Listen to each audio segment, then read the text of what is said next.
May the 4th be with you, and welcome, everyone, to another episode of Krypton to Alderaan. Judge it by its size, do you?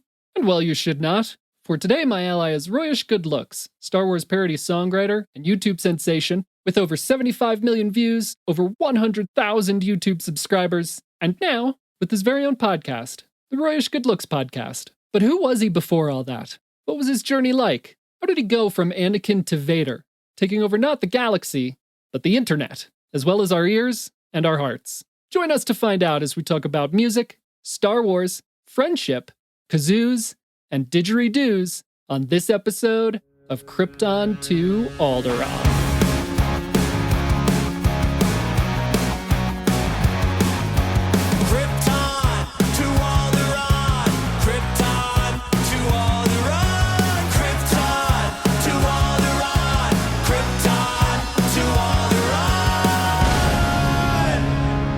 Here we go. Royish Good Looks himself in the flesh, so to speak.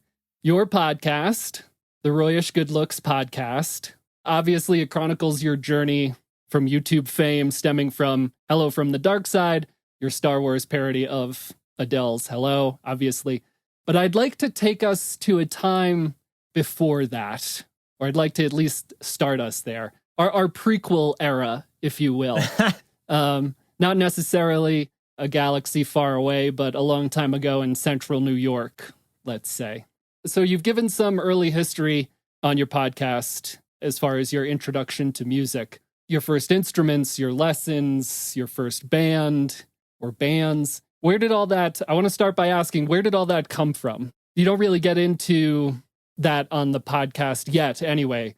Were your parents musicians? Where was the musical inspiration, I guess, in the family? It's funny because after I posted that learning to play music, learning to be a musician episode, the first thing I realized was like, oh, I left this out and that out.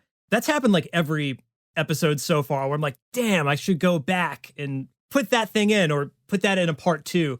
The biggest thing I think I left out from the learning how to be a musician episode was, for sure, my father would sit down in the living room and he'd have like a classical acoustic guitar and he'd be playing like James Taylor tunes or like Police tunes. He's like an old hippie, so folky kind of stuff like that. Police isn't folky, but stuff you can noodle around on an acoustic guitar. With some of the like reggae Police songs. I forget the one that he used to do all the time. Doon, doon, doon, doon, doon, doon, doon, doon. I won't be able to think of the name of it. I'll have to Google it. But anyway, he'd be playing songs like on the guitar, and he wasn't like in a band. Like, I don't think he was in school bands. I think he might have had like some singer-songwriter gigs when he was in college, but he's not in the music business. He's not a musician by trade. But yeah, he was always sitting around playing the guitar, and that for sure had an influence on me. I don't remember any times he would like show me how to play something he was playing though, but I would definitely watch him. Like this Police riff that I'm humming in my head, I know it from him playing it. I don't even know the song. It's something about the bed's too big without you. Something like that. Classic Police. Yeah. They repeat that 70 times. That's exactly it. I only know the one riff, so that's probably the only riff in the song. But he was always playing stuff. My mom didn't play a ton of music at home, but she played a little bit of guitar. She is huge into like the campfire sing-along thing. She's like the Girl Scout leader, the like hiking trip kind of person. You bring a acoustic guitar on the trip and you sing campfire songs at night. So she'd always be able to play those kind of like, again, like folky era stuff. They're hippies, you know? Acoustic guitar and a little doobie. And, and I think she played saxophone when she was in school, but she's not a musician by trade either. But that was there that like some sort of musical seed was like in the household. And then my brothers, which I've definitely brought up a ton on the podcast. And I feel a little bit like I'm the youngest brother of 3. So everything I am is like I just stole something from them. Like they were into music before me. They were into all the bands that I liked before I was into them, sort of thing. So yeah, it's a familial thing, music. Yeah, and something that's really interesting that you bring up and that I've always been in awe of, I don't know if it's common among musicians or what, but you said yourself, like you have a great ear for music and you can just hear a thing once and then play it on almost any given instrument. So I wonder if that stems from the early, like you said, listening to your dad play the music in the living room or your mom around the campfire or what. Your brothers are both musicians. For those of you who don't know, it's Rob, Russ, and Royce. Do your brothers have that talent as well? Are they able to create music that way? For sure. Russ has a really great ear, and we've done a lot of musical stuff together. By the time this episode of You and I is out, I don't think that Russ will have been on the show yet, but that's definitely on the list of things to do, is like talk about writing music with him. And yeah, he's got an ear. He can figure out songs. He's not as like obsessively nerdy about it as I am.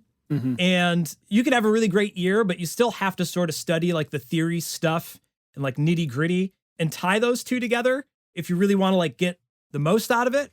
But he does have a good ear and he knows some theory stuff as well. But I'm dorkier about it than him. I'm the classic band geek. Right.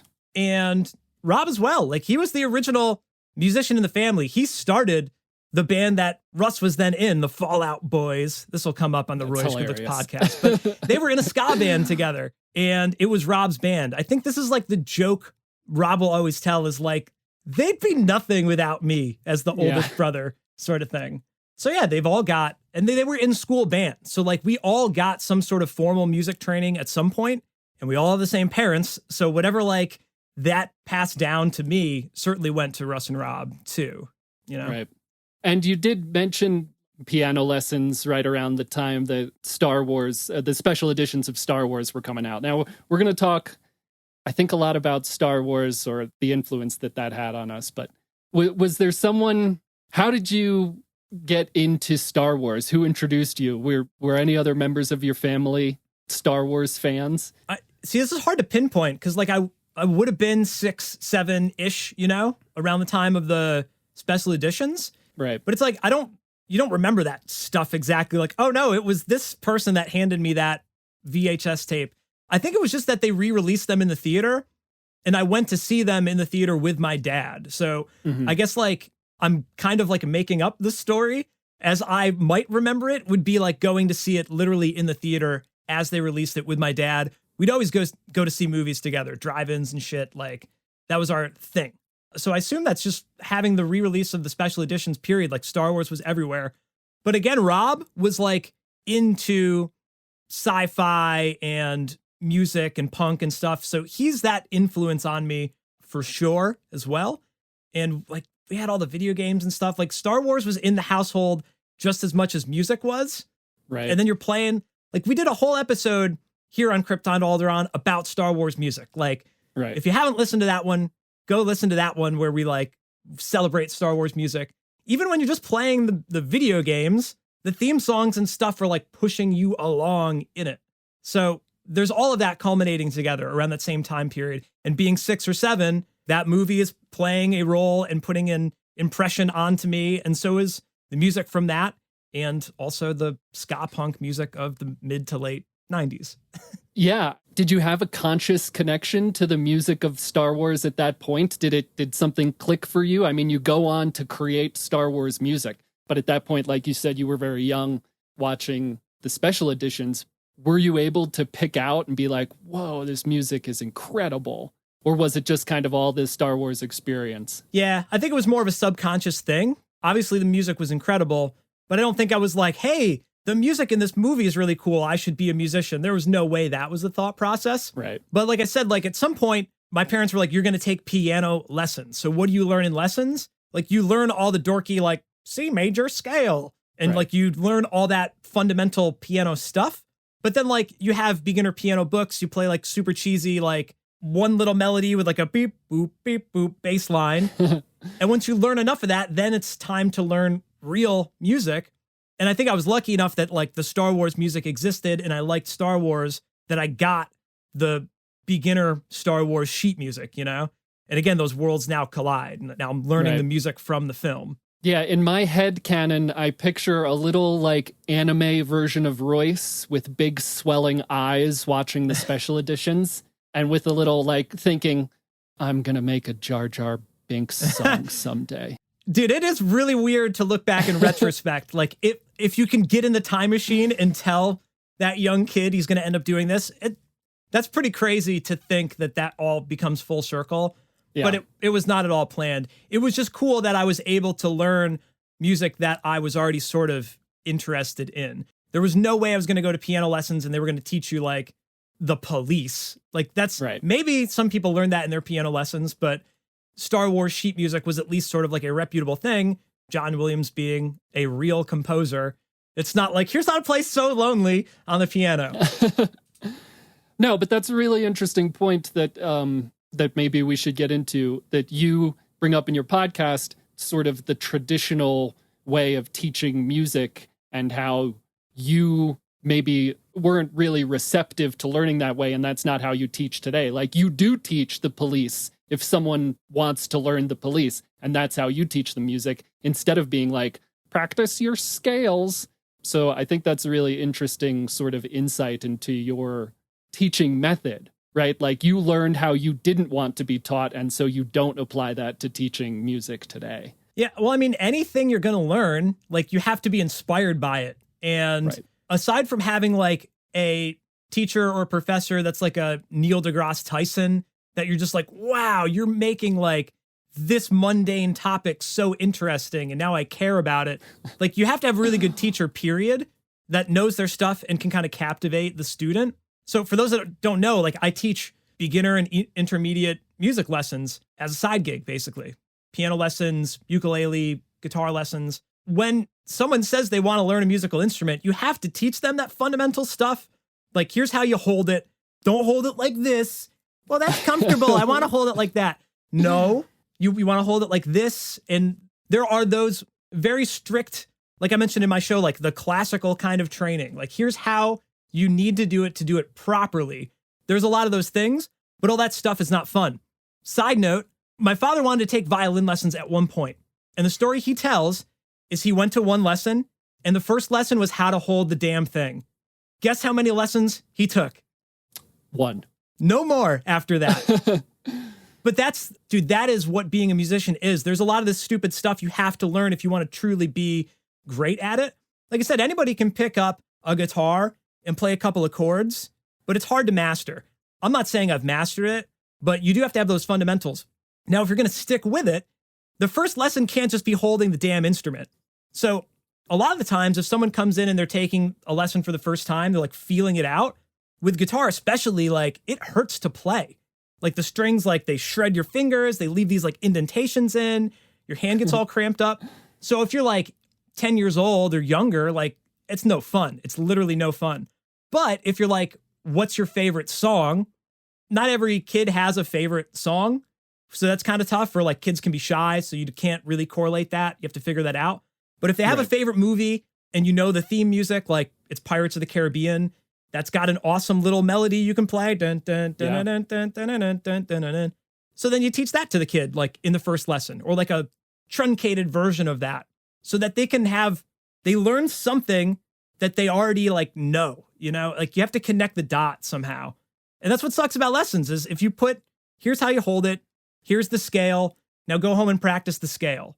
Why? I don't want to practice the scale. Go clean your bedroom. Why? I don't want to clean my bedroom. Well, there's all these advantages to it, but you just don't understand it yet. Sure. And then I'm going to go out on too many tangents here, so you got to stop me. But it's a whole journey. And I tried to get this across in that episode of my show, that you're not going to stop learning new things or getting better at those fundamentals. Like playing the scale, the reason that's important on things like guitar or the piano, it teaches you the fingering, like how to get up and down 8 notes on a keyboard with only 5 fingers. So maybe this is how Neil deGrasse Tyson would teach that lesson. You got to play 8 notes in succession with a 5-fingered hand and do it nice and smooth. There's a proper way to do that. And the scale itself isn't the greatest solo you could play, but once you learn that fingering, now you understand how you can apply that to other melodies and stuff. Yeah, I personally, for me, you and someone else tried to teach me how to play like the keyboard or the piano in college, right? You and I were heavy into Jack's Mannequin at that point. So you were like, just learn this Jack's Mannequin song and play it. And the other person who was trying to teach me was like scales and practice, and this is the way your hands move and stuff. And I thought that that's the way you were supposed to be taught music, right? Like I had piano lessons as a kid and that's what it was taught and that's what turned me off. And it's why I don't play now, because I didn't listen to you. Should have just been like, yeah, let me play dark blue instead of like learning my scales. Yeah, it's funny that you say that. Like, I'm sure that's a lot of people's experience, that they started piano lessons and the piano teacher was too harsh on them or too strict or whatever, so they quit. Right. And like, imagine if every musician quit, you know, like because you had to be trained in that one aspect. And I'm sure a lot of amazing musicians have formal training, but then they figured out how to like practice on their own, you know? And like, even though your lessons may be rigid, like you still have to experiment and like grow at your own pace and tie those two things together. It sucks that if your lessons turn you off.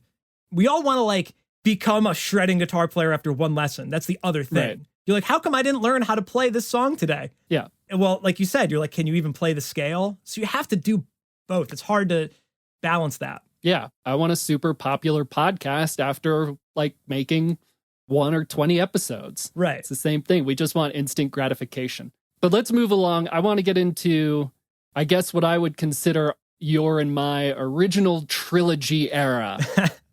When we meet and what we experience, especially music from our college careers together. I think probably it took us a long time to bond over Star Wars. I'm not even sure when we first realized that we were both such big fans of Star Wars, but I think it took a while.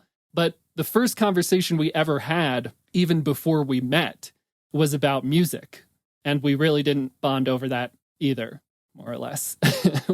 we had very different tastes, but regardless of that, we met up in college and got to know each other. But one of the first things you did as we got to know each other was you wrote me a song about Superman. Probably I showed up and I was a giant nerd and I talked about Superman all the time. It was like the height of Smallville. So you wrote me a song about Superman called Last Son of Krypton.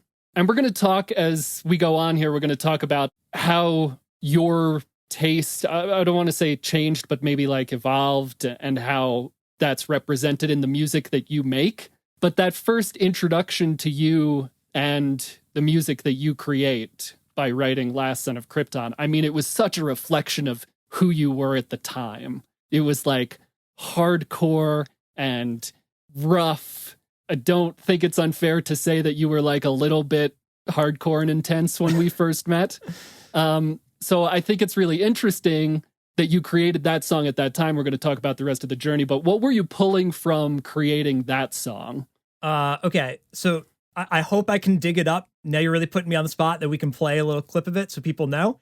I wouldn't say it was that hard of a song, but like, so this is, this would have been 2008 is when we met. Yeah. And it was like, I don't know, I guess you could call it like the height of the emo, like screamo era, or like at least coming off of that around that time, like Fall Out Boy, Hawthorne Heights, and other cliche bands of that nature.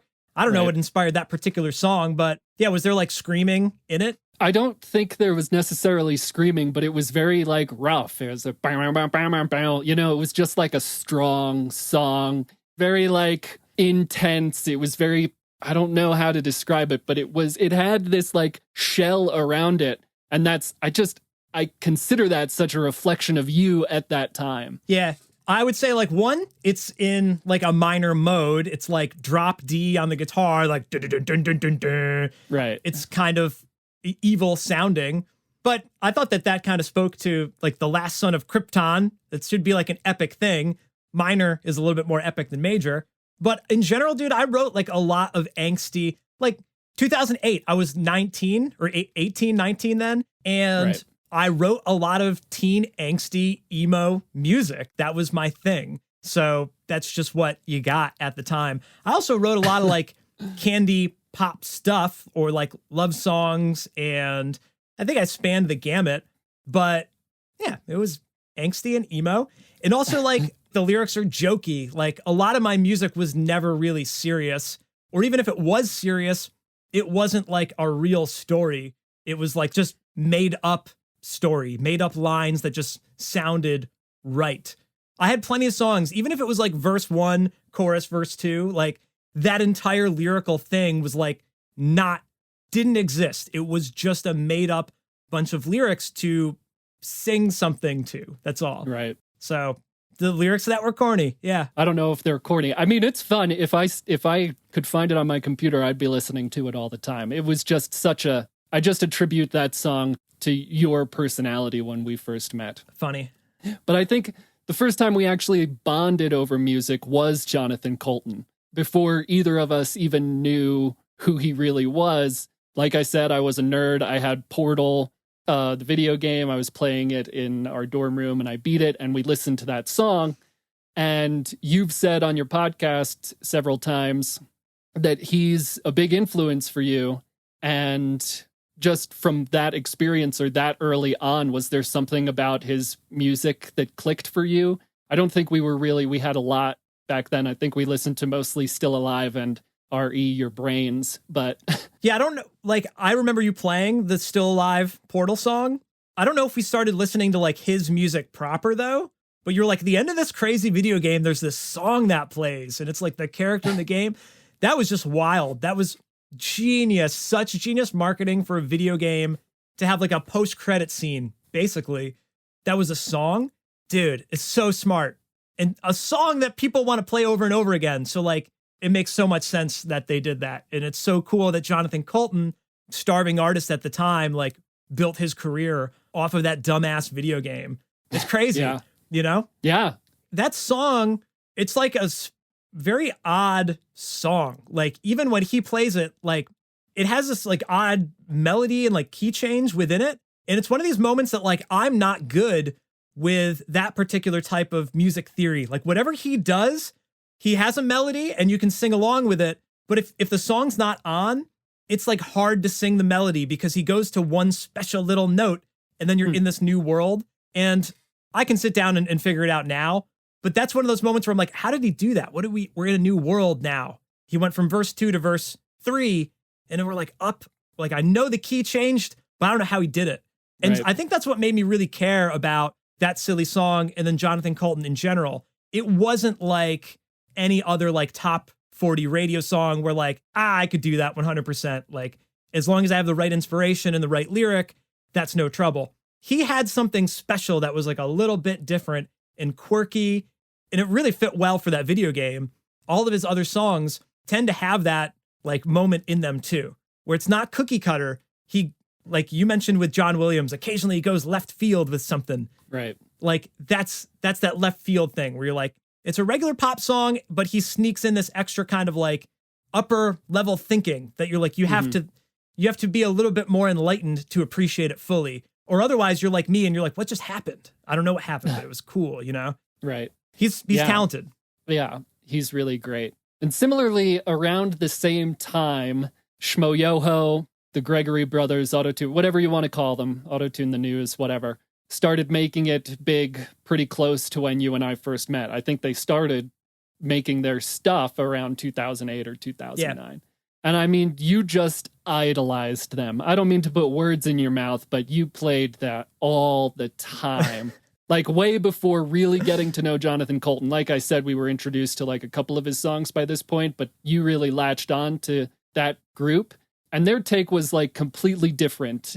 From my perspective, completely different from anything that you personally were listening to or interacting with at that point. In terms of they just auto-tuned existing content on the news and inserted themselves into it. But what about that clicked with you? Because the rest of us, I think, just sat around and were like, oh, that's really funny, but it's kind of annoying. They're taking news clips and auto-tuning them. I think they still do it today. But what for you was like, it made you be like, I want to do that. And then you started auto-tuning everything. Dude. Auto-tuning, you know. Yeah. Oh my God. It's the same thing as that Jonathan Colton story, dude. Like they are really great pop songwriters, but they sneak in like the modulations and the funny chords, great harmonies and like callbacks. And they're just really good songwriters too. Same kind of idea. Like they understand pop music, but they know a little bit more than the average Joe. You know what I'm saying? Yeah. And that like whole remixing genre, like, no, I wouldn't buy a Shmo Yoho. Like I wouldn't download their songs on Napster. You know what I mean? Right. But it was just so good. Like, it was not what I would listen to, but it was just so creative and fun. And there was that like DIY thing about it where you're like, that'd be cool if I could do that too. And I didn't immediately try to do it, but I found inspiration within it for sure. Like, I don't know what it is, but seeing them do that, you're like, it's just fun. They were having fun with music. And it was like viral and meme. That was like the beginning of viral video. Like, YouTube wasn't that huge at that point. It was obviously like growing, but like now you watch YouTube every day. People like probably watch more YouTube than cable at this point. But that really wasn't the YouTube landscape then. It was just like occasionally there was a viral cat video that everybody watched. And Shmo Yoho would be like, cool, we're going to take that video and we'll remix it and ride the coattails off of that. Kind of like what I do with Star Wars, you know? There's always that sort of like aha moment of like, what is the word for it? the gimmick of it, you know? Mm-hmm. Where you're like, I know people are going to like this song because they like that cat lady song. And so we wrote the cat lady video. And now we got the cat lady song, the double rainbow guy, the double rainbow song. It just works. It connects people that wouldn't want to listen to your music with people that do want to listen to your music. And like you said, that's all you want. How do I get more people to pay attention to me faster? Right. Yeah. Was I the first person you auto-tuned that way? Yep. In my memory, I was the first. Yeah, for sure. I hope that video is dead and buried. It is still on my YouTube account. It is set to private. Okay, good. Clear we going. Go, go, go, going. Clear we going. Go, go, go, going. Clear we going. Clear we go, go, clear we going. I don't know how many views it has, but that same year, that would have been like the next year or two. So that would have been maybe like 2009. Yeah, so you would always film everything in the dorm room with our mini DV cameras or whatever. And then I took a clip of you and auto-tuned it, or tried to. I think it was more of a like, can I even do this kind of thing? And I definitely thought like, if I do this and post it, like we'll go viral because all of these other people are doing it. Or like at least Shmo Yoho was. There was a few other people doing that similar thing, but it wasn't like everybody knows how to do this at that point, you know? Right. Like you had to be like I said earlier with me being like extra dorky about music. Like you had to be a dork to have a YouTube channel in 2008 or 9. It was not as, dude, it's so cool now. Everyone's got a YouTube channel now. Not in 2008 though, you know? So I was like, yeah, dude, I'm going to auto-tune Joey. It'll go viral. It came out terrible. It's really hard to do, especially with Autotune. So there's a lot of other softwares that can actually turn vocals into melodies. It's harder to do with Autotune than some others. But yeah, I posted that and somebody watched it on the internet for sure. Yeah. Well, no, that's an interesting point. Like that was you, the idea of that being you sort of cutting your teeth on this stuff, so to speak, like that video. And then for those of you who haven't heard it, Royce made a snow day song one day when we were at college and it snowed a bunch. And that was, I think, a lesson for you, right? You're playing more around with sort of, I mean, that whole thing was you with a different voice. You recorded it, you sang it, and we had video for it, but you elevated your voice to sound like Elmo. And that's how the entire song works. I'll sleep in on my 3-day weekend. Go outside and build a big snowman. 'Cause snow days are no days that I can complain. School is closed, I'm like, whoa, no way. So, and then around the same time, you started iTunes Steve Jobs, taking the footage from Apple events and auto-tuning them, so to speak, and creating that YouTube channel. I'm curious about that creation mindset, I guess, compared to today. How did you learn from that? So like writing and recording music in this college era, like versus now, is definitely way different. Like sometimes it's exactly the same. Sometimes it's not. Like I'm obviously like a different person, but like it's still the same. You have all the same experience, or you've just grown off of that experience. But at the time, I was much less concerned with like, I have to make this thing and it has to be really good so I please an audience. Like it was more like I have to make this so I can make my roommates laugh. Or like I'm just making this because I want to. Like there was a much more genuine approach, even though I sort of always had this back of mind, like I would like to go viral. I didn't know that that meant like you could make money or that like subscribers were like a thing. It was just making them for fun. And hopefully people would like it. At minimum, my roommates, because that's college, dude. Yeah. We're not there to like, I mean, you're there to get a degree and learn some stuff, hopefully, but like you're there with people in a community. And that was like our thing for fun. Like we would watch TV, play video games. I would have a guitar or piano plugged in and I'd be singing and like Randy Newmaning, like our whatever was happening exactly. in the room. Yeah. I want to ask you, my question is, are you consciously aware of this? That a decade later, your YouTube journey has paralleled that early journey, like to the T. Your introduction to Jonathan Colton, right, with Still Alive, like we talked about, and then Autotune the News. You started with Hello, which is a big hit, obviously, but I think it's a Jonathan Colty song, and you were inspired by him. And then immediately after that, you go and you auto-tune, Han Solo and Chewbacca. And I just think that that's a really interesting parallel. Not only did you were you inspired by these people to make this music, but your music, it immediately parallels that. Without Shmo Yoho and Autotune the News, that was literally like, oh, you can do that? I'll do that. Had Right. that channel not existed, I don't know if I would have invented auto-tuning people. I don't know if they invented it either, but they certainly really popularized it. And if you're going to point to somebody that is like number one, it's them in that genre, whatever you want to call it. And yeah, without it, I wouldn't have done that. I would have still been writing silly songs, but I don't think I would have known how to like connect like my silly songs with an audience. There was something about they auto-tune the news because it's topical and people are searching about the headline from that day or the kitten lady or whatever. Huh. So that made sense. That taught me how to, connect my silly music with an audience, basically. That's exactly what it is with Chewbacca and Han Solo. It's like people already like Star Wars, but no one's really doing Star Wars remixes, so I'll be the Star Wars remix guy. Now I'm like a subgenre of that. Yeah, and without them, we wouldn't have the theme song to Unbreakable Kimmy Schmidt. All the other YouTube channels that were inspired by them, who knows? Rumi Official, I don't know if you remember him. He used to like cover the Autotune the News songs. Oh, yeah. Remember the one, I'm not a witch, I'm nothing Right. you've heard. Yeah. And he would just make his own version of the Autotune song, and he grew a channel that was like mildly popular then, and now he's more popular than Shmo Yoho. So like, it wasn't just me. Lots of other people saw what they were doing and was like, cool, I can make dumb videos and put them on the internet and grow a thing. And now literally, I think it's like the number one thing kids want to be now is a YouTuber or an influencer. Like that is the profession the next generation of human beings wants to be. They don't want to be a cop or a lawyer or an astronaut. They want to be a YouTuber because you can be silly and like whatever you like to do, you could do it and find an audience for it. Yeah, absolutely.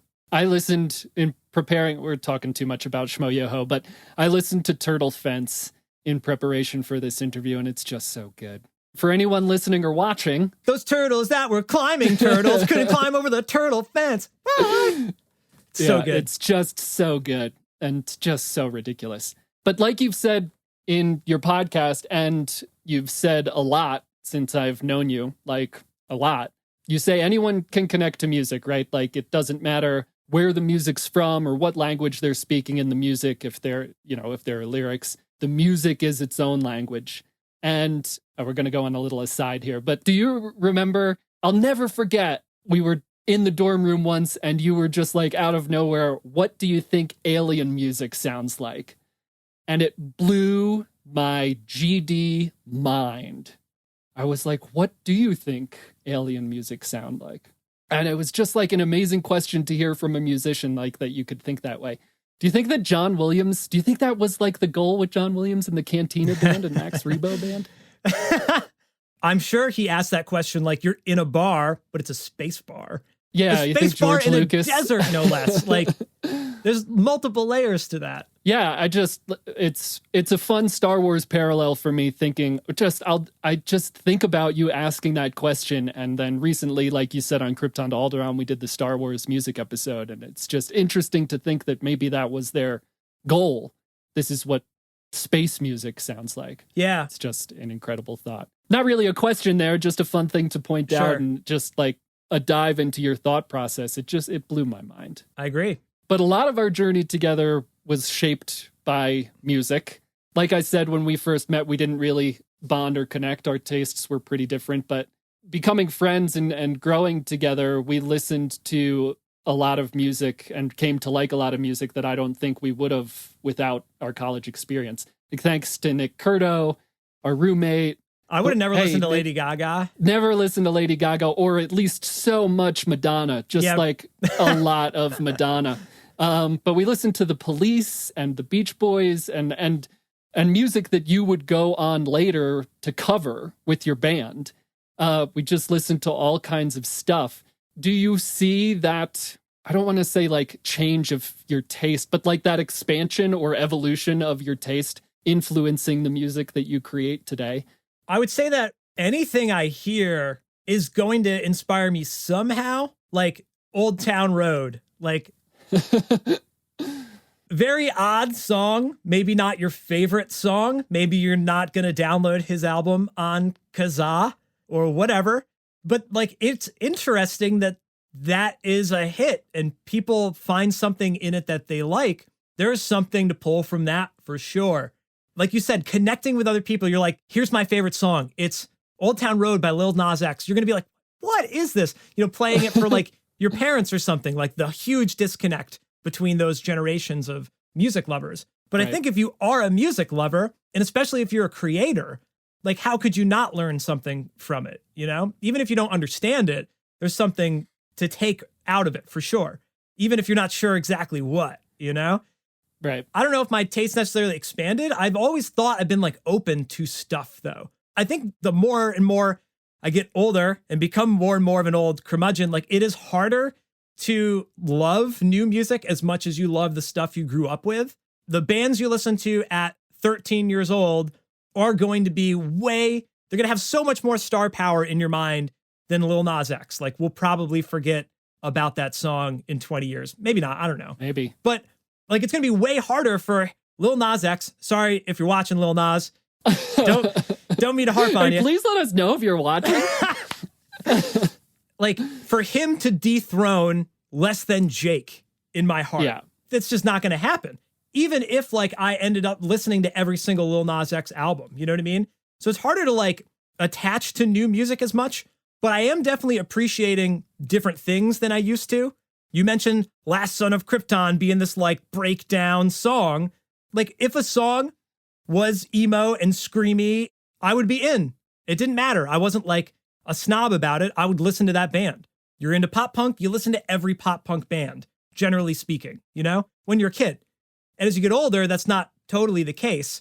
I feel like the older you get, maybe the more I do care about things like lyrics and longevity, that I can like continue to grow with the song rather than I immediately hear it and I'm like, yeah, it's emo. I'm emo. This is my music.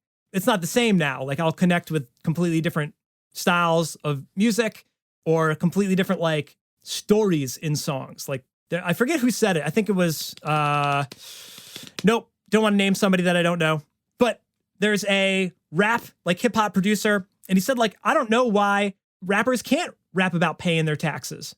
Like you're going to rap about the club until you're 50, 60 years old. Like 2008, every song at a bar would have been like, this is the best night of our lives, raise the roof with synthesizers and stuff. And like Yeah. that's such a fleeting moment of time. Now I want to listen to A Talk with George by Jonathan Colton, where it's like, what are you doing with your life? I'm this human being. I've got goals and dreams and so on. This like bigger picture that you're not going to care about when you're 13. When you're 13, you're like, screw you, mom, screw you, dad. Don't want to do my homework. Like whatever stupid stuff you care about. I don't at want that to play time. my scales. Exactly. Yeah. Exactly. You're obviously a musician. You were obviously always open to everything, all that good stuff. From my perspective, both our tastes really expanded where you taught me to like some stuff and Nick Curto taught us both to like some stuff. Nick, I'm going to message you and ask you to listen and watch this episode. But it really, all that stuff really seemed to inspire you at the time. Like you just start a jam session in the dorm room or just create a song randomly, and it would feel like like you were pulling from whatever we were listening to at the time. And that's why it's so funny and interesting for me to listen to your podcast and hear you say that you get nervous speaking in front of people or performing in front of people, or that you don't like your voice. Because honestly, I always saw you as this pillar of confidence. We'll get sentimental here a little bit. I always looked up to you as this pillar of confidence because you were in this band and you were creating music in front of crowds. But I guess with the exception of, and I'm sorry if this is going to be embarrassing for you, but you took a public speaking class, and every single time you had to speak, you'd get sick. You'd be like, I'll be right back. And I'd be like, oh, he's puking again because he's got a speech today. Yeah. So what is that? So I'm so curious about the mindset because I get nervous just doing the podcast. You know what I mean? Like I just get the pressure. I feel the pressure. So what is the difference for you as a musician and performer, but also someone that gets nervous? Like to be able to do that in front of us, like you said, in the dorm room for fun, but then if you're performing or if you're giving a speech, it's a little, there's a little less confidence or something there. When we're just hanging in the dorm room, you're with your buds, you're with your family, you're safe in that zone. Like you're wearing your PJs, like you haven't showered, like your hair looks wacky. You know what I mean?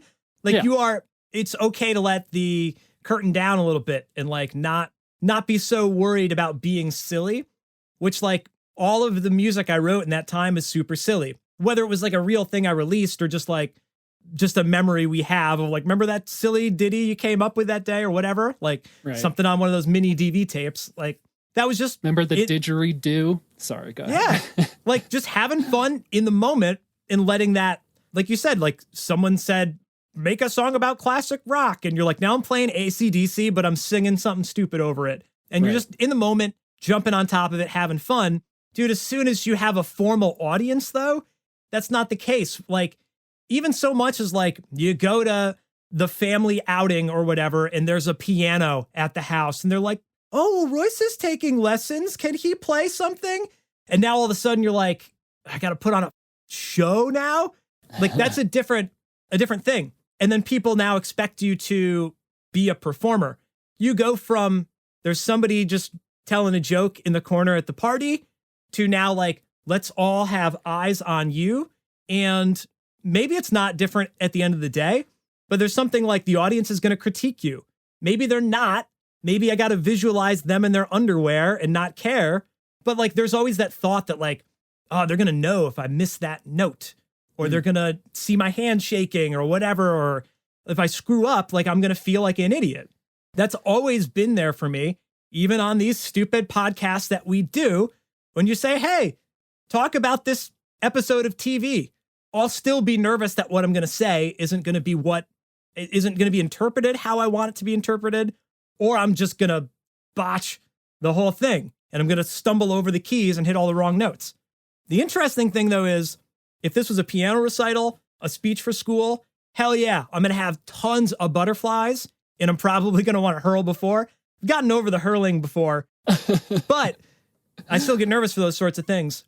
If I was going to play a show with one of my bands, I never once got nervous about going up on stage with 4 or 5 other dudes and ladies and playing a rock show. Never once. I would get nervous having to like have the stage banter. I think for me, more of it is like the communication. I cannot communicate well.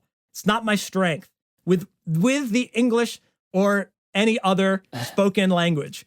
It's not my strong suit. But we can go up and play a show and I can play my guitar parts. Still might goof up my guitar parts. But when you're in there with the band, like that is like being in the living room scenario a little bit more. Even if there is an audience, you still have to perform, but like you are a unit. And I never got nervous for that, even though I have some pretty cringy memories of rock shows that I'll probably talk about on my podcast one day. But yeah, I never got nervous for a rock show versus a piano lesson, which I would literally be looking at like the itinerary for the recital of like, oh, I'm coming up next. Like, right. Yeah, it's a real thing. And so how does that differ from the pressure you feel today? Like you've on your podcast also, you've talked about the pressure and the expectations from your fans now. Is that different pressure? Is that more pressure? Does it affect you more? Yeah. I think the only time you're nervous about something, it's only because you are thinking about how someone is going to react to whatever you do. So if I post a video, are you going to like it? If I post a song, are you going to like it? If we make a podcast, are you going to like it? That's a huge consideration. It's impossible to live your life and not think about what other people are going to think about you. And that's what holds everybody back. You don't want to post your thing because you think people will think it's stupid, you know? I don't want to give my speech because my speech isn't that great, or like so-and-so's speech was better. The person that played their piece before me played like this crazy thing, and I'm playing Baby Elephant Walk or whatever. So it's hard to not compare, and it's hard to not want those results. In your notes, you're like, how do you feel that 10,000 people are going to hear that song like in the first day or two that you post it maybe? That's pretty crazy. Right. But you're also getting you're getting different feedback, and you're getting feedback that is sort of permanent. If you're giving a speech or if you're playing in your band, you might get some feedback in the moment spoken to you, and it might be fleeting or it might, have a lasting effect on you. But with what you're producing now, people are giving you feedback in writing that lasts forever. So not to You suck. not to make it more pressure from you, but I just think, does that influence your creative process? Does that influence when you're thinking about creating something, when you're thinking about releasing something? Does the idea of that positive and negative feedback that's going to, be a comment on your YouTube channel, is that affecting your sort of output and the creativity behind it? Yeah, I think for sure. And if I'm being totally honest, I think that more and more it's going to either make the stuff I do less and less awesome over time, or drive me crazier and crazier. Like the pressure just keeps on mounting. So how do you do better than the last thing? How do you please more people? Even if I do have a hit, now I have more fans and I got to please more people. It sucks. It's not like everybody wants to be famous, have $1 million, but then there's all this pressure that comes with it. I'm not complaining, but that is a real thing. And I just want to make music. But if I make a song, someone's going to tell me they don't like it. And that sucks, even if it's one person out of 1,000. There's so far, please don't troll me, anyone listening. Out of all of my Royish Good Looks podcast episodes, I think there's only one dislike out of all of those videos, which is rare. And, the more people watch, the number goes up. It's okay to have a couple dislikes. When I'm at my best, it's when I don't care about what people are going to think. When it's like, I just wrote something. It's great. I got to put it out. This is great. And I'm in my bubble, and I'm going to work on it. I'm going to finish it. And the more and more I think about how someone's going to react, the more and more that detracts from the final thing. And this could be a multiple level thing. It could be just the writing of the song itself. It could be how my voice sounds. It could be the mix of the song. It could be the stupid video that I'm pairing with it. Rogue Squadron wasn't created until the Battle of Hoth. Yeah. That was actually Red Squadron. Oh, I guess I gotta hang up the towel then. That's so funny.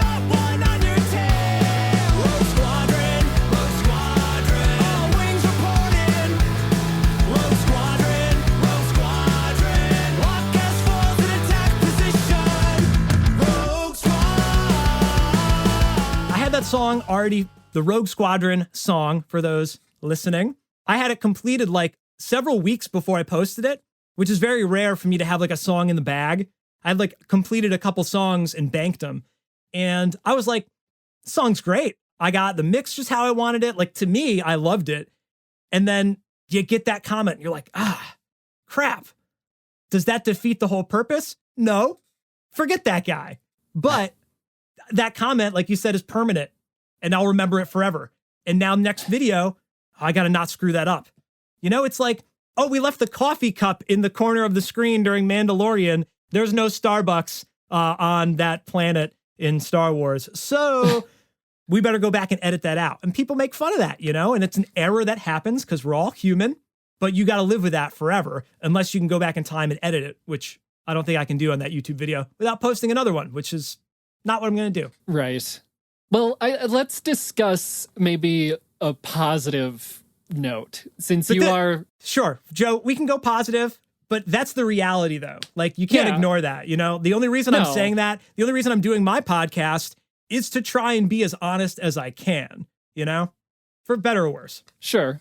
There's a lot of pressure, like you said, with creating your art, especially the more feedback you get, the more pressure there is. But there also has to be a level of excitement and pride, right? Like, how does it feel to have your art appreciated? Like, this, each piece is a piece of you, and it's being appreciated by, you know, you have over 75 million views on YouTube, right? So it's being appreciated by a lot of people. Your art is reaching people. So how does that make you feel? Yeah, no, for sure. It's perspective. So if I ever go on one of these tangents and you're like, there's a great Gary Vee clip where he's like, who cares what Punkman69 thinks or whatever, like someone's stupid username that's clearly just a guy on the internet. At my worst, I'm worried about what Punkman69 thinks. But yeah, when you zoom back out and you get perspective, you see that like people are watching your videos. Like, that always feels good. When I have a song ready, the day or two before, you'll set up the song to go out to iTunes and Spotify. You'll set it up to go on YouTube. And there's like a timer, you know, and it's like it's going to release at 8 a.m.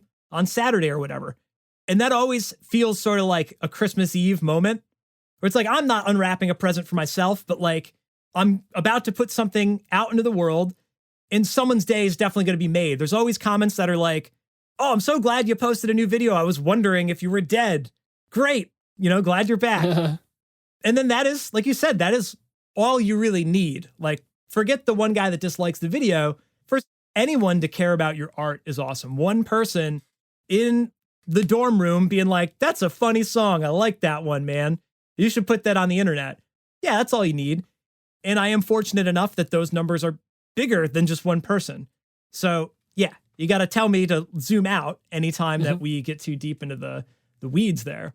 To be able to do what I like at the end of the day, I get to make music, people enjoy it, and I get to put food on my table for it, which like I cannot say thank you enough to anyone that does enjoy the music for that.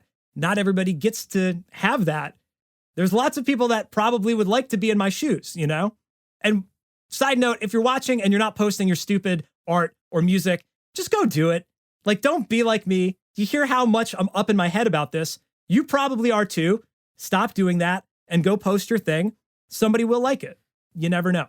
Yeah, I think that's why it's a good idea to sort of bring balance to the force here. We talked about sort of the pressure from your fans, but also the positive light of you're creating this art, you're putting it out there, it's a very vulnerable experience for you, and you're successful at it. So there's something very positive and a positive takeaway and something very inspirational for that. We wouldn't be making this video interview if it wasn't for you. If it wasn't for you just being like, well, let's just try it and put it out there and see. So yeah, but I don't know. This is my contribution. It's your idea. And I wouldn't have started the Royish Good Looks podcast without us doing Krypton to Alderaan. So maybe you're like, I'm not going to do Krypton to Alderaan on my own. We should do it together. We are stronger together. We are a band of sorts, right? Mm-hmm. We're the dyad of brothers. So it works in this context. And then I'm like, okay, now I've got a little confidence to do this on my own. I didn't have Royish Good Looks as a YouTube channel starting out. I had bands. So you start somewhere, you get a little skill and confidence, and then you start to branch out on your own, hopefully out of your comfort zone so that you can continue to grow, because you'll never grow if you don't get out of that comfort zone, you know? Right. 100%. So you've talked about the creative process, your creative process on your podcast. We've talked a little bit about it here. You don't sit down and write lyrics, right? You play a melody and then sort of mumble words until everything clicks. And that's a very Jonathan Colton thing, right? There's like, you had sent me, I don't know, years ago, footage of him doing exactly that, where he's just playing and speaking nonsense, right? Huh. Just coming up with stuff. I don't remember it, but that's cool. It'd be fun to look that up again. So I guess if you don't remember that, then it negates this next question. Lots of people do that, though. It's a common thing. Okay, well, I was wondering if he was your influence for that, or if that was like, if that's always been your approach to music, like even when you were younger writing music for your bands and stuff, was that how you created that back then? There's something about melody that I always understood, that like the melody is the most important thing. So whether or not you can sing, like everybody whistles at some point, walking down the street or whatever. Also, my father would whistle all the time, and I whistle all the time too. It drives my girlfriend nuts, but it's something I do. Like you have an instrument with you constantly. I love whistling. So like making, or kazoo, whatever it is, like you can make a melody out of nothing. You don't need the words. You don't need the band or the beat. You can always make a melody. There's something about it I always connected with. Things like Third Eye Blind. Doot, doot, doot. Doot, doot, doot, doot, doot, doot.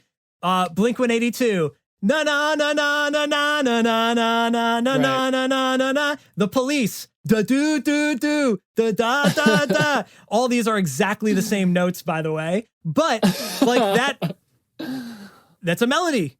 And it's not words. It doesn't mean anything. Maybe it means something if you listen to the actual, contour of the line. No words though. So that's just always been the thing. And if I listen to a song, if it's a really good mix, you'll be able to hear the words and remember the words. But if it's not a great mix, like I think about like 90s, like that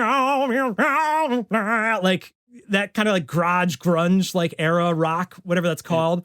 Like you don't even always know what they're saying. Punk music, like it's hard to discern the actual lyrics. It's a lot easier to discern the pitch though of that particular word that they're singing. So when you go to the show and you're singing along, like you don't even know the words, but you can kind of like, you can follow along with the melody, with the sounds of the word, even if you don't know the words. Despacito? I don't know what the hell that song's about. And I can't remember any of the words, but everybody listening understands that if you've heard that song. Despacito. Who knows what the words are? I don't speak a lick of Spanish, but I know that melody. It's going to stick with me forever. Right. How does the creative process differ for you for writing this stuff just for yourself than it did when you were writing for a band, for like a group of people? Or that you knew you would have to perform, I guess, in front of a group of people? Yeah, it's no different. The difficulty is if you're writing a song, the way that I write a song like 90% of the time, if I'm in front of the computer, like sometimes you play riffs and then you sing over them, and then it's like hard to perform that thing together, especially when I'm playing on like Instagram Live or something, which I haven't done in a while, but I want to do again. There's plenty of guitar parts that I'm like, this is a cool part of my song.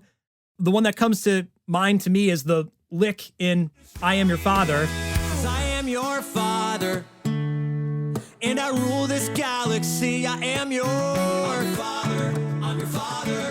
Come join me. I am your father. And it's like this finger picking, rocking out thing. It's not hard to play, but it's hard to play and sing it. And I can't do it myself. I need a guy to do that. So a lot of times, like when you're in a band, that's the way it goes. The lead singer, is usually like maybe the bassist or the rhythm guitar player. And you have a lead guy that can shred all the lead parts, You have like separation of duties. So I don't necessarily think like the writing is any different if it's for me or when it was for my band. But a lot of the writing I do is in the computer. So you end up composing or arranging things that are harder to do for a band. If you want to talk about Royish Good Looks, every song had a piano, strings, bells, like way too many background vocals. Royish Good Looks could never be a full live performing band true to the album without streaming backing tracks or having like a 50-piece band. Right. So that was always a difficulty for us. We had a CD where the song was arranged one way and we'd like rearrange it for a 4-piece rock band. So that's the trick. And me on Instagram Live, I'm rearranging my songs for acoustic guitar and me. Doesn't always do the song justice. It's a different version of the song. Yeah, a little bit, I guess, going into that. It blew my mind on your podcast when you said that the trombone part in Your Mind Tricks Don't Work on Me? Is it in that? Mhm. That was you. I just assumed it was an instrument on your computer. It's funny. I had a buddy of mine also make that same comment. I sent it to a buddy for like mix notes. And they were like, oh, the trombone sounds cool, but it sounds a little bit like fake. And I was like, that's funny because I played it. There's a lot of Autotune on it. But yeah, it's me playing.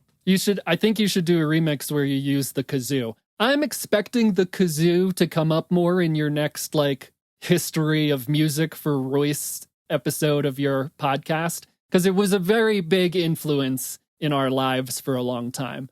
And I expect it to be an important topic of discussion. So Duly noted. That's just my notes.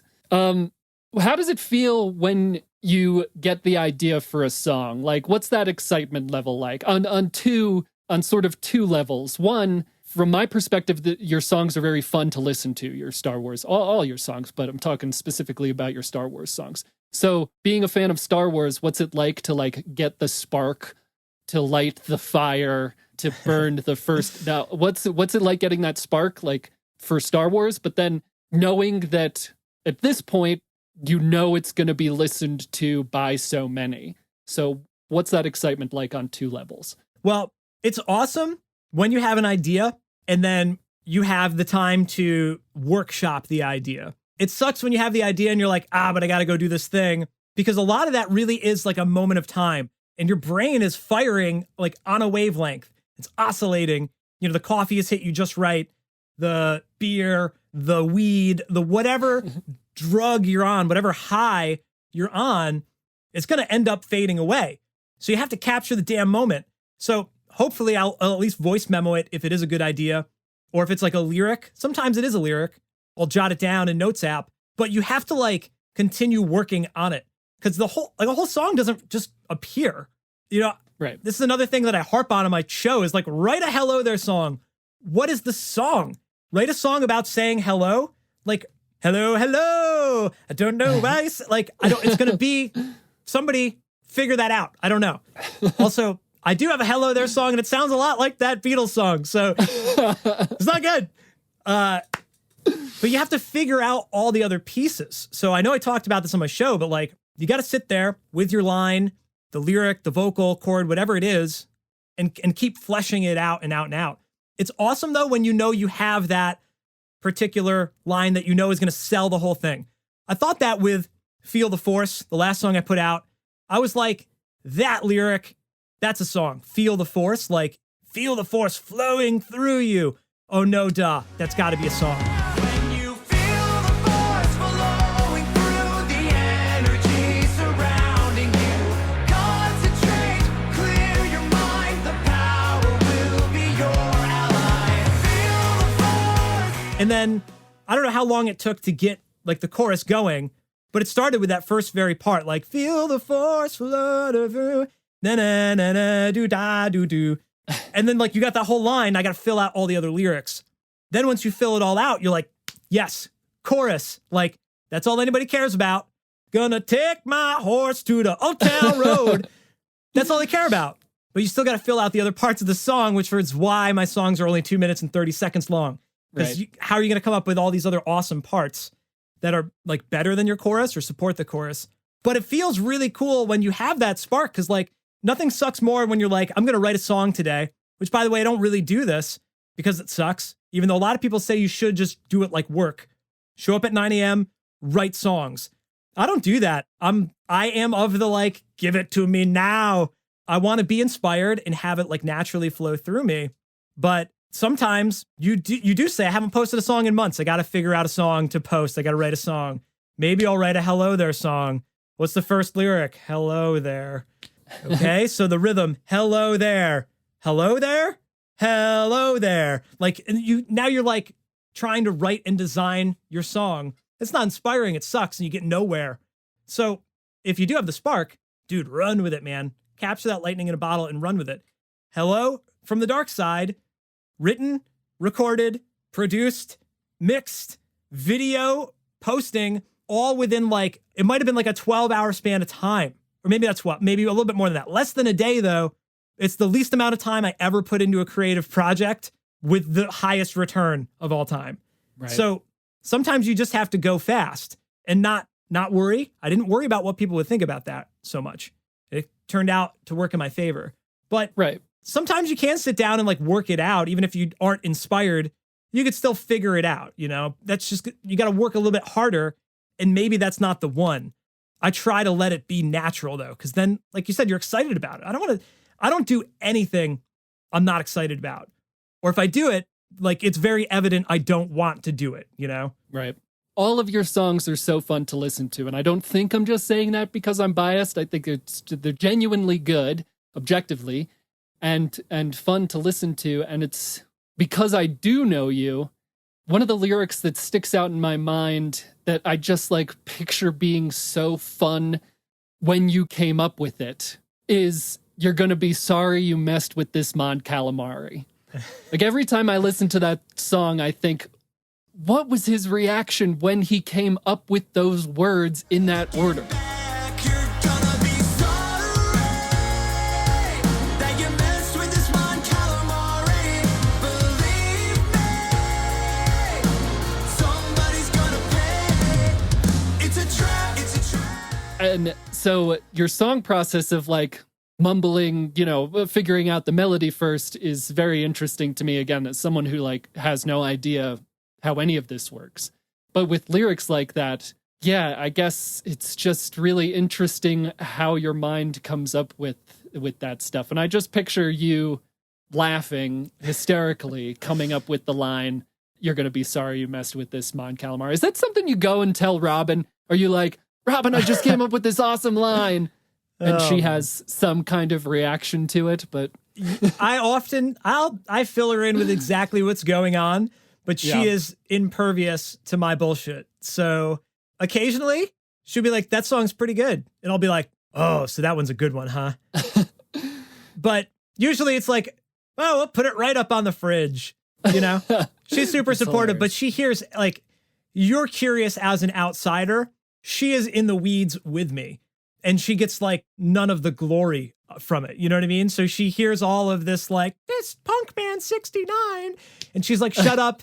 You have a successful YouTube channel." So there's that. But yeah, I always show her my songs to get somebody else's opinion. I always show her first before anybody else. So like I said, if she says it's good, it's just like I said with Russ, like whoever you trust most, you got to show them. They'll give you a reaction. Hopefully it's as honest and like constructive as can be. But if it's at least like, you got to read the person. Like I said, if she says it's good, then I'm like, all right, it's good. Because she's kind of tough to please if you've listened to the show before, you know? Yeah, one of my favorite things that we have is I have screenshots of you and I writing lyrics for Last Jedi Knight, shooting them back and forth to each other. That's very fun. So now, obviously, now you're a teacher, right? You teach several different aspects of music. You teach recording and you give music lessons. And we talked a little bit about this up top, how your journey has influenced your teaching. Like, do you teach from a book? Do you teach from experience? Is it both? How do you, as Yoda says, pass on what you have learned? Yeah, I love that scene with Yoda and the whole like, is that from Last Jedi? They grow beyond what we are or whatever. I think that is from The Last Jedi, and Yoda's in The Last Jedi. I will say that I like the sequels, so this isn't necessarily a commentary on that, but Yoda is like, you didn't do what I said, you didn't pass on what you've learned, and instead of Luke teaching Rey, he's just like, well, I guess I'll just project myself across the galaxy and die. But anyway, how do you teach? Yeah. Teaching music lessons and recording are two kind of different things, and they're two different like age groups to begin with. But the idea is the same. It's like you got to care about it. So there's even more like boring technical jargon to learn on the recording side of things. Through my recording classes, we record bands, you know, and we work on actual recordings of bands. So you're kind of like in the real world session trying to like showcase, here's something happening in real time and here's how we can treat it with microphones or EQ or whatever, or looking at just the mix as a whole. So you try to like make it fun through that, where it's not just like, here's the theory of mixing. It's like, no, let's open up a session. Let's talk about what's going on with it, what's good, what's bad, what we can do. all the different avenues you can take. Recording is really tricky because you can learn all these techniques and the sciences behind it, but that's even more subjective than music. Because at least in music, in Western music, you've got 12 notes in your scale, or in music. That's it, 12 notes.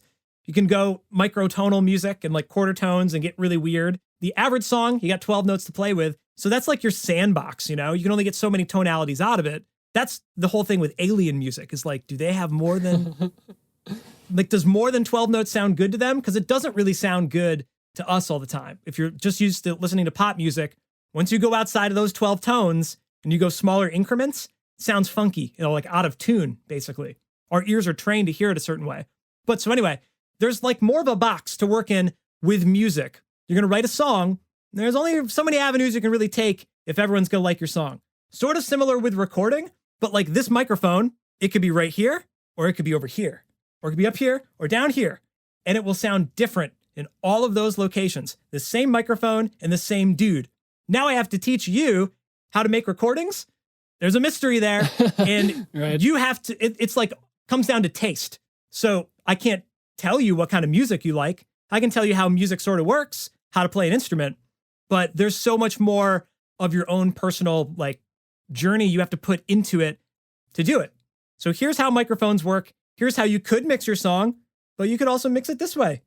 Might be better, might be worse. I don't know. Maybe no one will care.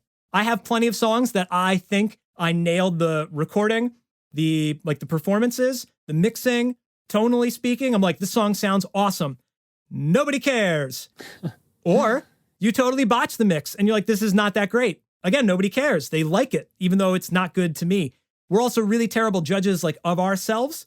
So maybe that's why I have a lot of problems with confidence in speaking, is I'm too hard on myself. But for teaching recording, yeah, you got to, again, encapsulate like something fun. We're actually working on something tangible. I'm showing you the possibilities. I'm the Neil deGrasse Tyson, like open your brain to new experiences. Here's how it works. And now the rest is up to you. Man, that's hard. I'm new to teaching. Like it's still something I'm trying to get better at myself. And everybody learns differently as well. Like some people just want the facts. I get a lot of questions in my recording classes that's like, you know, how do I do this? And they want a concrete answer. Doesn't exist. Because you could put the mic here, or here, or here, or here. They're all going to record your voice on the podcast. How do you want it to sound? I don't know. That's up to you. And you've got to connect those dots. So that's the trick. Any kind of education. And I think the thing I'm most interested now is learning, period. I spend so much time just like watching YouTube, not to like goof around and waste time. Like I'm always watching stuff that's either going to give me inspiration, or someone's breaking down a concept I want to know more about, or I'm getting an insight into someone's creative process. How are they doing it? And what can I further steal from them? This is my whole thing. Like, you have to be open to learning more stuff to get better at anything. Yeah, it's awesome if you have a teacher that can explain it to you, but it's a two-way street. Like, here's how you hold the violin. I'm quitting. No wonder you don't know how to play the violin. Like, is that the teacher's fault? I don't know. You know? Yeah. So it's hard. I do really enjoy teaching, though, when it connects. It's really hard when you're telling someone to hold it this way and they're not getting it. And you're like, just do that so we can get to the next step, though, please. Right. Trust me. Come with me on this journey, you know? Reach out with your feelings, like whatever it is. Dude, that scene with Yoda in Empire and with Luke breaks it all down. He's like not totally sold on the Jedi thing. And he bails. He bails, dude. He's like, it's too heavy. He's like, I'll come back and finish my training, I promise. And Yoda's like, get out of here. Yeah. Guess what? He gets his hand chopped off. Han's frozen in carbonite. Man, it doesn't solve anything. Maybe that's the way you should pitch it to your students. Be like, the Empire wins. If you don't learn to hold the violin correctly, you're letting, like, the Empire wins. Well, that's the trick, though, dude, is like, you have the perspective, the student does not. Sure. And that's everything. It's parents, children, teachers, students.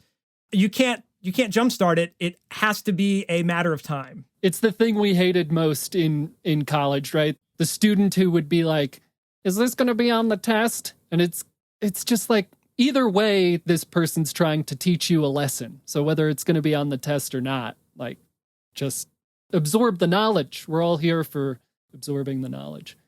Has your success as a YouTuber been on your resume? Has that gotten to be part of your resume for, again, recording lessons, whatever you do outside of YouTube? I haven't formally put YouTube down. I haven't had to have a resume for anything in a number of years. So I guess that's it's good not point. not a thing that I should certainly have one ready to go in the instance that the grid goes down or YouTube, kicks me off or whatever. But no, I haven't. Do your students know about your YouTube fame? Do you try to keep, I guess, do you try to keep your professor life separate from your YouTube life? Yeah, I do, because I want to be in charge and I don't want that to form an opinion. Although Sure. I feel like that is my kind of calling card. The reason you should listen to me, if you're going to listen to me, is because I've done all the stuff I'm going to tell you to do. I don't tell a guitar student or recording student to do something that I didn't do to get where I am. So all I know how to do is teach you what I did. I can maybe tell you what not to do, but I don't have all the answers. I just know how I got to where I am. So I'll teach you as best as I can to be me. If you're willing to listen, if you want to be like me. If not, you don't want to take lessons with me, You don't want to be a shredding guitar player. Don't take lessons with a shredding guitar player guy. But I try to keep those lives separate. I don't let students follow me or friend me until they've taken my classes and passed them. So occasionally a friend request comes in and I say, boink, come back to me when you show me something. But sometimes people find it. And afterwards, it's more interesting that they're like, oh, that's what Roy does? He was our teacher. He does that? That's cool. All right. Yeah, I would imagine that everyone's teaching ability comes from their experience. So, and YouTube is obviously a big part of that for you. And we've talked a lot about sort of the evolution and the journey of that. And now we're at your podcast, which I imagine is a great diary for you to sort of map out where you've been. Do you have a solid idea of what you want from your podcast for you and for your listeners? You put it perfectly already. I would say at minimum, it's just a diary. It's, like I said, this is what happened. This is the story of a guy named Royce. And through that, hopefully, somebody will gain inspiration. Really, you're probably following it because you are a friend, a family member, or you're a fan of the channel. So if you're a fan of the channel, you're like, it's the behind the scenes. So it's my diary, but it's a little behind the scenes to me, to the channel. So that's kind of cool. It's like the DVD bonus features or whatever. Other than that, yeah, I would like it to inspire somebody. I would love someone to be like, oh, that's how he did it. I could do it. I could be your Shmo Yoho, pass on what you have learned. It's all that. And if nothing else though, like just to tell the story, I don't know if I'm going to be shouting into a void through the entirety of it, how many episodes we really get to. But, they say like you should journal and get your thoughts out, like this is all inside of me. There's a whole, this is my entire life's work, which maybe sounds pretentious, but this is me. I started learning music at 6 or 7. I kept on learning it. I started making stuff and put it out there. And now it's a career. And now apparently it has to go on my resume. So I want to put that out there so that at least that's off my chest, because it hasn't been. If I keel over tomorrow, I get hit by a car, I've at least put it out there. Yeah. Listening to your podcast, something that's very important to me is I have loved podcasts for a long time, obviously. And so many of the ones that I listened to inspired me to make Krypton to Alderaan. I think that's very important. And I often wished that the hosts of the podcasts that I liked would create something like what you're creating now. Sort of a roadmap, a journey that someone can follow along with or someone can be inspired by. So it's obviously a very vulnerable experience for you, but I think it is a very accessible and important thing for some people to be listening to. People who listen to your music and love your music, now they have a guide so that they can be like, wow, I can do this too. And like you said, future generation of YouTubers have you to look up to now. Not to put more pressure on you, but I think your podcast is a good map for people like that. Well, I appreciate that. That's what I want it to be. So hopefully that's how it's coming across. Then I'm doing my job, I suppose.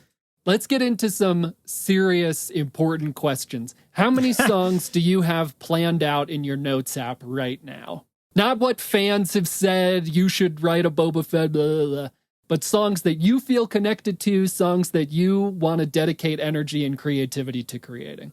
It's hard to answer because some of them No, are in I like want different... a number. How many?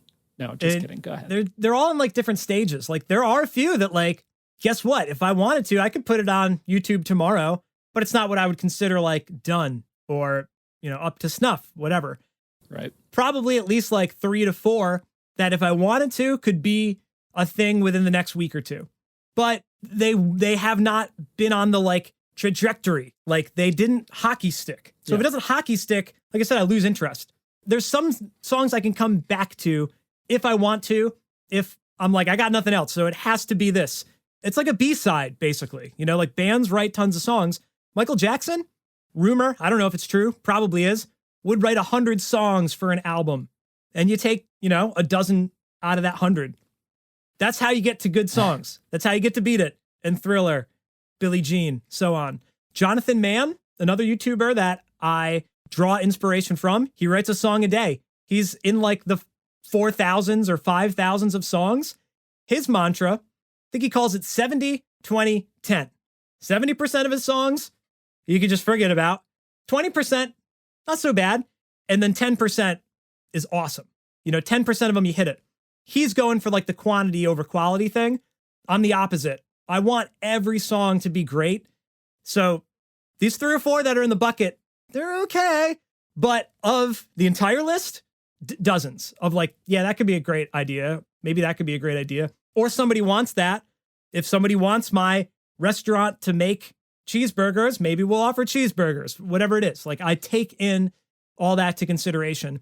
But usually that's just like, write a song about C-3PO. All right, C-3PO is on the list. The question that we're all dying to know is a ukulele cover of He's Too Dangerous to Be Kept Alive on the list? I should have done that for the bonus track, and maybe I will. Even if you do it just for me, I think it would be okay. Well, so that's the other thing with the podcast. So every month I'm putting out bonus tracks. I'm either trying to record a new one or put out some of these demos, little trinkets, okay? You're supporting me on Patreon. I'm going to give you some extra stuff in return. A little bit of a gimmick, but that's how we're going to fuel this train, all right? And I'm trying to trick myself a little bit. I'm making the show every week. That wheel is turning. I have to make some kind of bonus track every week. But I do like this, like, all right, let's revisit another song, do another version. Ukulele version of He's Too Dangerous might be a fun one to do. I'd love to do other reimaginings, though. Right now, I've just been like doing acoustic versions, but it'd be cool to do like a piano or a string or just change the genre of the original song and have fun with it. Make your own special editions. Yeah. And I'm trying to keep that going on a regular basis as well. So I'm working on the B-sides now, I guess. Right. What's your favorite of your Star Wars songs? Do you have a favorite? The cliche answer's got to be Hello, because that kicked it all off. Right. But like without that, we wouldn't be talking about anything. But man, I don't know. I don't like to play favorites because at the time I'm like writing and recording them, that's my favorite. You have a new baby in the family. Everybody loves the baby. I want to hold the baby. That's the same thing with every song. So it's really hard to be like, that song's no good. I do have the George Lucas lens though, where it's like, I should have done this. I could do that better. Let's delete that. Let's CGI in a big Ronto. It's going to just go right over the screen like this. And it'll be great. Yeah. I have that thought constantly. I always want to improve like my past work. I don't know if I can give you an answer that you want to hear with that. Fine. Other than hello. Final question. What Star Wars character best buds are we, do you think? Are we like Han and Chewie? Are we Poe and BB-8? Are we 3PO and Babu Frick? What do you think we are? See, I always thought Han and Chewie because you're a lot taller than me. You know? Not that you're Chewie though. And I owe you a life debt. So. I don't know. We are equals though. But just in the height factor, I feel like that would work well for the cosplay. Yeah. You stumped me. You said there would be an aha stumping moment. This is it. Yeah, you're right. So what are the other teams that we have? Chirrut and Baze Malbiz. Ooh, yeah, come to that's mind, a maybe? good one. Mm-hmm. But like Baze Malbiz doesn't appreciate the Force. You and I are on more similar wavelengths than them. Because isn't he Yeah. like, I don't listen to him. So it's not them.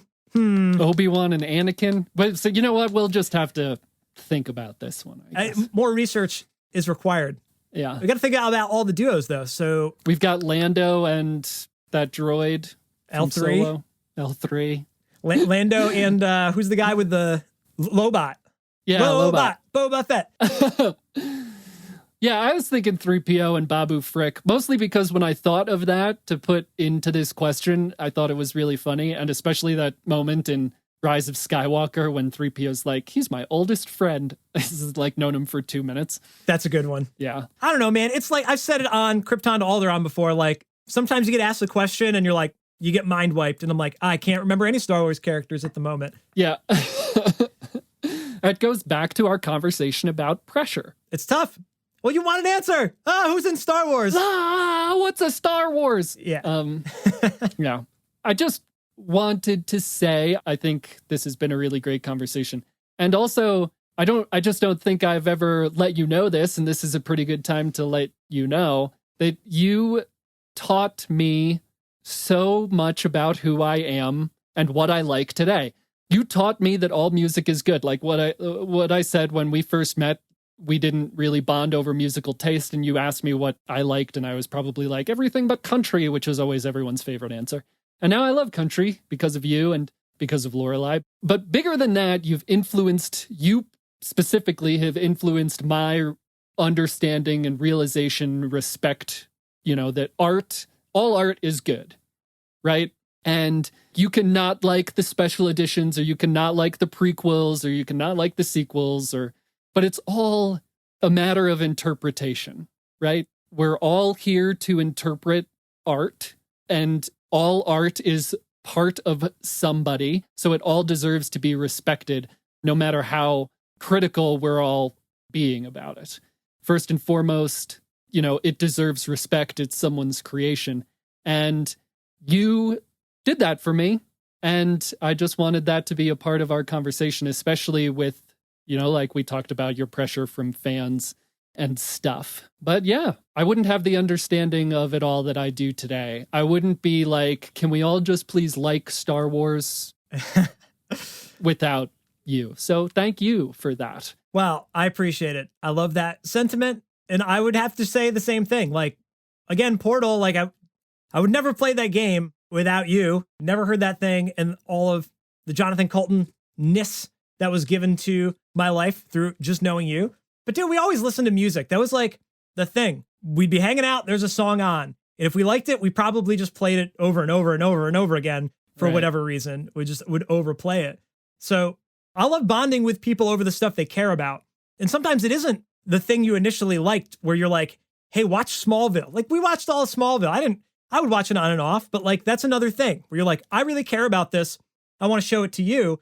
And now we can bond over it. And you said, you're like, I don't know how we did wind up being symbiotes through college, but that was totally it. Like you showed me your DVD collection and I showed you mine and we were like, oh, you like dinosaurs? That's funny. I kind of like that show. And you start connecting dots, dude. Even like you said, someone says, I like anything but country. Even if you're a country fan, there's a crossover somewhere along the line, whether that's Old Town Road or like Florida Georgia line. Those are two different sides of country. So everybody can still appreciate it. Right. It's really easy to critique stuff. We do it all the time. But yeah, just enjoy it and find other people that enjoy it and talk about it on a podcast with them. And your life will be complete. Enjoy your art. Put your art out there. Enjoy other people's art. Respect other people's art. I think that's the takeaway of this conversation. I want it to be the takeaway for each of us, and I want it to be the takeaway for anyone listening for the future of them seeing and interacting with art. Just absorb it, connect with it, respect it. If you want to critique it, but don't be like, you should have rhymed this with this. Like you see in Royce's comments sometimes. I would not want to be podcasting with anyone else. Thank you for podcasting with me. Thank you for agreeing to do that. Thank you for listening to me talk about it for 5 years before we actually did it. And thank you for doing this interview. I think it's great. Well, it's my pleasure. And again, you're my bro. Who else am I going to podcast with? I have to say, recording my podcast alone, Like, it is kind of a lonely thing, and you're in your head, but when you can bounce off of someone, I mean, maybe the viewers don't know it at home who listen to Krypton to Alderaan week by week. Thank you, by the way. We appreciate you. But you are the glue, though. You know, I feel like I'll ham it up. It's like you said, like, I'm confident or whatever. I'm not. I ham it up to make myself feel good, and then you bring it back home. So it's the dyad in the Force. Man, I don't like that part of of the sequels, but you know what I mean? Like again, we're that band. We're a band of brothers, a unit, and that's why it works, dude. I couldn't do it without you either. Yep. Yes. Thanks everyone for listening. That's it. The end. Smash cut.